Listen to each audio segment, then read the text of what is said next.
Palacio de la Dueña se adquirió por doña Catalina Rivera por un mayorazgo para beneficiar a su segundo hijo, Fernando, en el año 1496. Y costó 375.000, de modo que unos 25 años más o menos después, pues ha subido 55.000 maravillas más que la Casa Pilato. Fíjense bien la situación, porque no lo hemos dicho antes, pero lo decimos aquí. Ya tenemos la Casa Pilato, Palacio de la Dueña a la derecha, ahí estamos viendo el patio principal, como tiene también dos torreones, a la derecha de la caja de escaleras, a la derecha, arriba a la derecha, ahí, la caja de escaleras, y la otra el salón principal, el salón de estas, aquí se llama el salón del piano. Fíjense bien, aquí tenemos el convento del Espíritu Santo, y ese convento del Espíritu Santo, esa calle que queda ahí, que apenas se ve por esta vista aérea, es la calle de las Dueñas, calle de las Dueñas. ¿Por qué se llama la calle de las Dueñas? Porque en este triángulo que vemos ahí, que es moderno, ahí estuvo hasta la revolución de 1868, que derrocó a Isabel II, ahí estuvo el convento de las Dueñas. Y entonces esta casa se va a llamar de las Dueñas porque está, es decir, la calle ha dado nombre al Palacio de las Dueñas. Bueno, es frecuente, creo que no lo dije antes, con relación a la Casa Pilato, que estas casas, aparte de su capilla propia, estaban unidas a la iglesia más próxima. En el caso de Pilato, pues estaba unida a través de una tribuna con la iglesia de San Miguel. Aquí la iglesia parroquial más cerca, si se puede marcar, aquí abajo es la iglesia donde está la amargura, la iglesia de San Juan. Pues mire, por lo tanto hay calle por medio, la calle Espíritu Santo está ahí por medio. Entonces, ¿qué es lo que hacía? Pues que la Palacio de las Dueñas estaba comunicado con el convento de las Dueñas, por tanto ahí no existía la portada se hizo en 1771. Bueno, vamos a irnos acercando para ver el palacio. Y aquí tenemos que decir este azulejo que está en el vestíbulo de ingreso de este palacio, que copia un texto de uno de los cronistas de Sevilla, de 1677, donde nos dice, esta casa fundaron lo del linaje de Pineda, es decir, que compraron a una casa medieval, unas casitas modernas, al linaje de los Pineda, señores de Casa Bermeja, en 1483. La vendieron a doña Catalina Rivera. Ahora seguimos leyendo. En 1483 vivía don Pedro, por tanto ella no tenía potestad para vender ninguna casa. Eso lo va a hacer 13 años después, cuando se quede viuda, en 1496, la documenté yo, esa escritura de compraventa que suscribió doña Catalina. Y dice aquí ese texto, mujer del adelantado don Pedro Enríquez, para rescatar a don Juan de Pineda, el caballero todo grande, cautivado por los moros en la rota de la Ajarquía de Málaga. Si esto fue en 1496, lógicamente ya había terminado la guerra, por lo tanto no se hizo para rescatar a un cautivo. Y sigue diciendo que pasó a la casa de Alba en 1612, al unirse a ella el marquesado Villanueva del Río de los Enriques Rivera. Realmente lo que ocurrió en 1612 es que se casó el duque de Alba, Fernando Álvarez de Toledo, sexto duque de Alba, con una hija de esta familia, Enrique Rivera, con Antonio. Y ella aportó al matrimonio la casa Palacio de las Dueñas, que desde entonces es de la Casa de Alba. Seguimos. Para los que no conozcan esta casa, les recuerda notablemente a Pilato, porque los mismos alarifes, estamos hablando de una madre que está construyendo la casa para los dos hijos. La nota más distintiva es que el padre de la duquesa de Alba, don Jacobo Filley, la jardinó en los años de 1920 y le llamó el patio de las palmeras, de modo que se convirtió. Pero por lo demás, vamos a ver algunas características de este palacio. Seguimos. Fíjense bien, ahí se conservan esos restos de esos medallones que hablaba antes, que se ha copiado en la Casa Pilato, de lo que vamos a ver un primer plano. Seguimos. Son de 12 lados, con esta el tema de la acería de 12 grados, de modo que de Mudéjar, de la casa primitiva de los Pineda. Seguimos. Y fíjense bien, ya con todo el tiempo de este personaje, Fernando Enrique, él empieza, con lo mismo que su hermano, a transformar estas casas, siempre, casas en San Juan de la Palma, pues a transformarlas como un palacio renacentista, como son dos historias paralelas.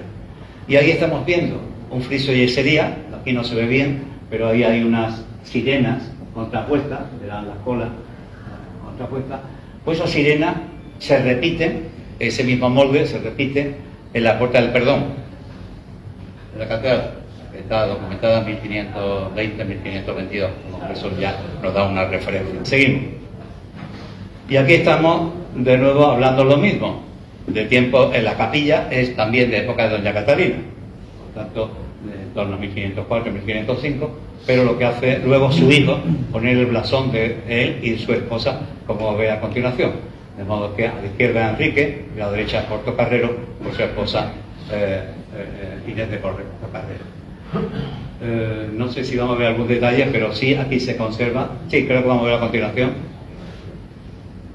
Bueno, en primer plano de esta portada, es una portada gótica, a la que se le pone luego su hijo, esos blasones, y fíjense, dos tramos de bóveda de tercelete, y esta arquitectura gótica seguramente la hizo Francisco Fernández, que era un morisco, se convirtió al cristianismo, y con el nombre de Francisco Fernández, y fue maestro mayor de la Alcázar de Sevilla, maestro mayor de la bañería de Sevilla.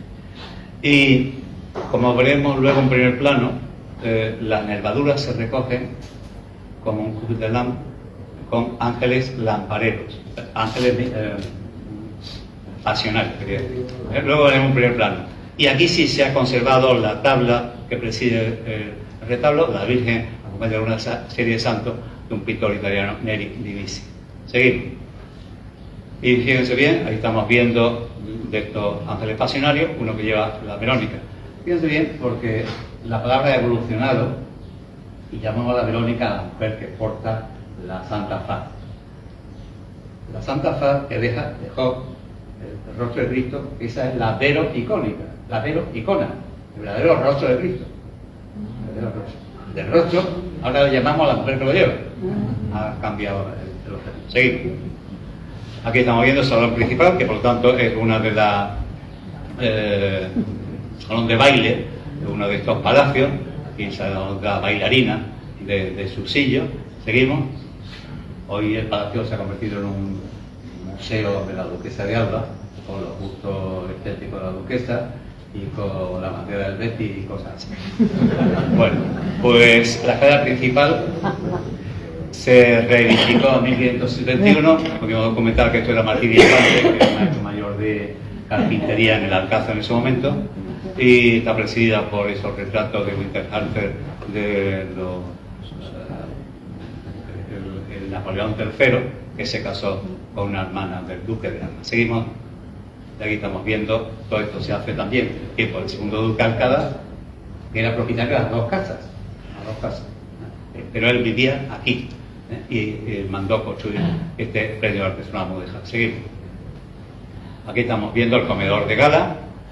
Fíjense bien, porque estos dos palacios, lo hemos dicho antes, estos dos palacios del siglo XVII y XVIII, según los casos, los reyes, perdón, los aristócratas decidieron irse a la corte y abandonaron sus casas, que se convirtieron en casas de vecinos.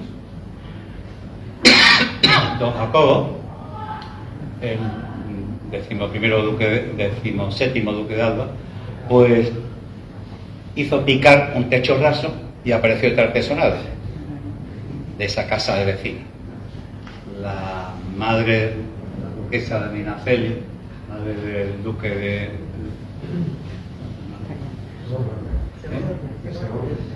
de Segorbe, me comentaba que cuando ella era joven decía: ¿y quiénes son estas personas que me saludan desde chica? Seguimos. Bueno, este artesonado que se descubrió en 1910. Seguimos. Y esto es lo que habíamos puesto de portada del libro editado por Maratania. Sí, de acuerdo. Fíjense, la cubierta es de tiempo de doña Catalina, luego veremos un detalle. Esto de pintura como los remates de metalicería que veíamos en Pilato, aunque ha desaparecido el resto. Y fíjense bien, para un matrimonio, que ya ha tenido varios matrimonios, pero ya en los últimos años los hijos no vivían aquí. Estamos viendo gran cantidad de mecedoras para un matrimonio solo. En primavera, esta casa está llena de invitados y en las casas, en las habitaciones, en las puertas pone señores marqueses de no sé qué y no sé cuánto. Tienen reservado para venir en primavera a Sevilla, no sé más, de ahí tomar el fresco aquí en esa zona. Seguimos. Y uno de esos alfarjes con temas de dos figuras desnudas en torno a un vaso central. Seguimos. Y este es el llamado salón del piano, que corresponde al salón de ángulo, el salón de estar, y que esto está al día quiero decir, con retratos actuales del actual duque de Alba y su familia. Y ahí al fondo estamos viendo don Jacobo Fichet Stuart y Falcó. Por una N no he sido yo descendiente de los duques de Alba. Esto lo pintó Sorolla. Seguimos. Y este es el techo, la cubierta, que viene a copiar una vez más el Salón de la Justicia de Alfonso XI, como hemos visto en la Casa de Pilato, y tapices del siglo XVII con el tema de la fama. Seguimos. Y fíjense bien, por lo tanto, si es una casa del siglo XV, ampliada y reformada en el siglo XVI, también sería, lógicamente, con columnas pilar, las columnas de mármol sustituirían, lógicamente, a los pilares de ladrillo. Por lo último que se hace es esta portada. Esta documentación la encontré en el Archivo Municipal con ocasión de la venida a Sevilla desde Madrid en 1771, el duodécimo duque de Alba, decimosegundo, la palabra correcta, que es Fernando de Silva Álvarez de Toledo. Con ocasión de venir a Sevilla se hace esta portada, lo cual indica la excepcionalidad que un duque volviera a Sevilla cuando vivía en Madrid toda su vida. Este 12 duque de Alba, observen cómo la palabra, el apellido Álvarez de Toledo, que es el que han tenido desde el siglo XVII, ahora se ha intercalado el apellido Silva. Y es que el padre de este Fernando, mejor dicho, su madre, que era una Álvarez de Toledo, su madre se casó con un aristócrata portugués y intercaló Silva, y en ese escudo que estamos viendo en el tímpano, en el centro hay un león rampante coronado, que es del apellido Silva, de origen portugués. Y es una portada neoclásica que yo le he atribuido a José Álvarez, que es el arquitecto neoclásico, que es el que hizo, por ejemplo, la iglesia de San Bernardo. Seguimos. Pasamos a dos